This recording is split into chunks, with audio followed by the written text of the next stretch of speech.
Bonjour à tous, voici le Nokia Lumia 920, le grand frère du 820 qui est sorti également à l'automne, donc à partir du 29 octobre dernier. On va avoir ici deux smartphones sous Windows Phone 8, donc les premiers opus de la marque sous la dernière version du système d'exploitation de Microsoft. Ici, on va avoir le plus grand des deux smartphones, donc le plus haut de gamme également, au niveau des caractéristiques internes, avec un format assez déroutant puisqu'il va être relativement lourd. On va ici avoir un smartphone de 185 grammes qui va avoir du mal à se faire oublier dans une poche. À l'arrière, un capteur de 8,7 mégapixels avec optique Carl Zeiss de bonne facture, un flash LED juste à côté, l'ensemble des boutons situés sur la tranche droite, ici le traditionnel déclencheur photo des Windows Phone, le bouton Power et la barre de réglage du volume. On va avoir une finition assez plate, donc ici avec la prise jack et le port pour carte micro SIM. Rien d'autre puisqu'on n'a pas de port micro SD à l'intérieur. De l'autre côté, donc rien à signaler.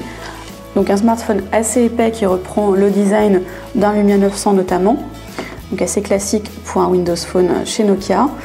Ici avec un écran de 4,5 pouces IPS, cette fois-ci toujours avec le système Clear Black.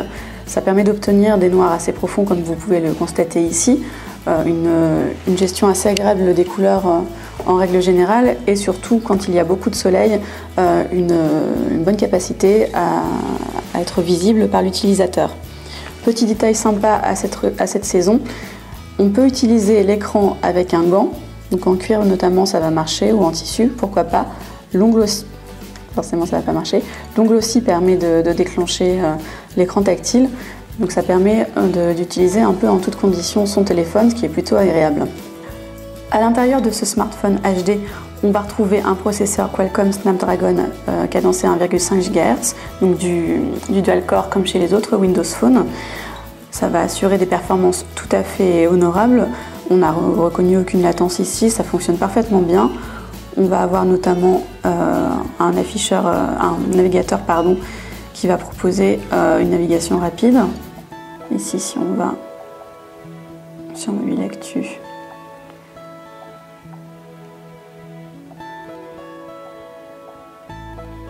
donc un petit peu grand pour être utilisé à une main, mais ça marche quand même. Donc ici, on va être en Wi-Fi. Donc voilà pour l'affichage, aucun problème de ce côté, avec un outil touch qui fonctionne très bien.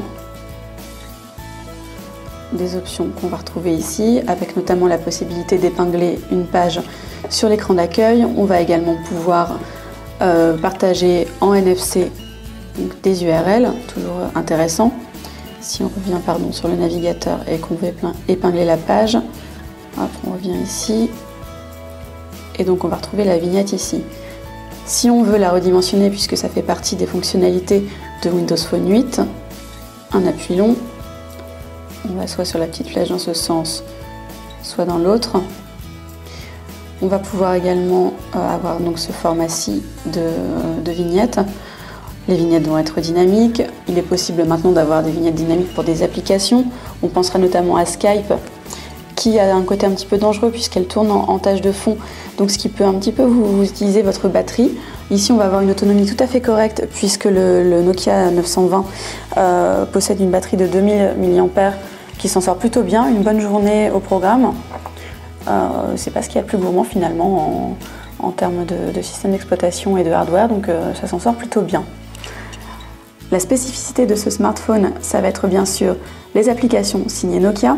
On va avoir donc Nokia Carte ici, pour tout ce qui va être cartographie. On va l'avoir d'ailleurs dans d'autres smartphones sous Windows Phone 8, avec également la cartographie avec vue par satellite. Si on clique sur cette petite icône, voilà par ici. On va avoir également toujours dans tout ce qui est navigation carte Nokia Drive. Donc ici bien sûr pour utiliser en voiture. On va avoir en outre Nokia Transport qui va être ici pour planifier des itinéraires en transport en commun. On ne va pas avoir les horaires qui vont être intégrés, mais les itinéraires fonctionnent très bien, notamment pour les Parisiens, c'est plutôt utile. On va avoir également Nokia Explore qui ici fonctionne en réalité augmentée. Donc en fait, vous utilisez dans ce sens le smartphone, vous choisissez le point d'intérêt qui vous intéresse, des restaurants, des hôtels, des boutiques, des musées par exemple. Ici, pourquoi pas des restaurants. Sur l'écran vont s'afficher, si on va aller voir, les différents points d'intérêt accessibles. Par exemple ici, vous allez pouvoir ouvrir la fiche adaptée au point d'intérêt en question, avec des photos s'il y en a, avec des avis s'il y en a également. Nokia utilise le service Skype, donc voilà, il n'y a pas forcément des avis qui ont été déposés pour tout, des suggestions également. Vous pouvez partager tout ça, vous pouvez épingler vos points d'intérêt sur l'écran d'accueil, donc ça permet de trouver des petites sorties à proximité, c'est toujours agréable. On va avoir également à l'intérieur tout ce qui est le monde des enfants, donc la possibilité de bloquer certaines applications aux enfants et de leur donner accès à certains jeux ou à certaines applications, donc toujours utile pour éviter qu'ils envoient des SMS par inadvertance.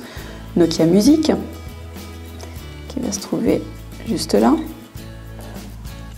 Une des caractéristiques de ce lecteur musical qui ressemble sinon trait pour trait à l'application de base de Windows Phone 8, ça va être Mix Radio. Donc ici, on va pouvoir écouter des radios classées par thème. Le seul impératif, donc c'est gratuit, ça va être bien sûr d'avoir une connexion internet, donc en 3G ou en Wi-Fi, et d'écouter toutes les chansons, puisqu'il ne va être possible dans cette offre gratuite que d'en passer 6 par heure. Donc voilà, vous pouvez, si vous avez ces 6 chansons qui ne vous plaisent pas, les passer, et l'heure suivante, le compteur se remet à 0, et donc c'est possible de recommencer pour écouter de la musique gratuitement en streaming. Et bien sûr, pour finir, faisons un tour du côté de l'appareil photo, ce qui est quand même l'une des fonctions principales de ce Lumia 920, qui a la particularité d'intégrer le système PureView. Donc on avait vu sous le Symbian 808 PureView au début de l'année, ce qui permet d'obtenir grosso modo des photos particulièrement réussies quand la luminosité est basse. Donc voyons déjà au niveau de la rapidité. Vous entendez le petit clic, ça va vite. Les photos sont de bonne facture. On va avoir ici une gestion de la luminosité qui va être particulièrement impressionnante quand il fait sombre. Ici, ça ne va pas vraiment être le cas. De jour, par contre, on va avoir des petits soucis au niveau du lissage puisque le traitement va être parfois un petit peu trop important et donc donner des rendus un petit peu trop lissés.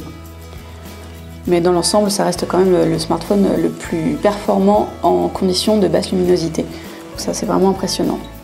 Si on veut modifier ces photos, on va avoir l'application qui se trouve juste ici, Studio Créatif, qui va permettre d'apposer quelques petits filtres, de redimensionner ce genre de choses, ces photos, avant de les partager.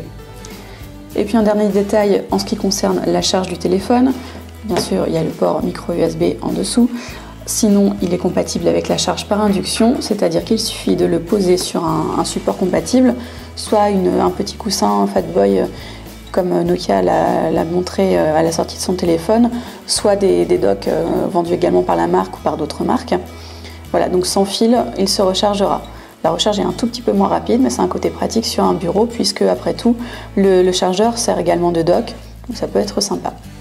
Voilà pour l'essentiel du Nokia Lumia 920, un smartphone haut de gamme qui mise essentiellement sur ses capacités photo appuyées par le système PureView, qui fonctionne assez bien effectivement. On espère des mises à jour qui pourront apporter un traitement un tout petit peu plus naturel dans des conditions de bonne luminosité.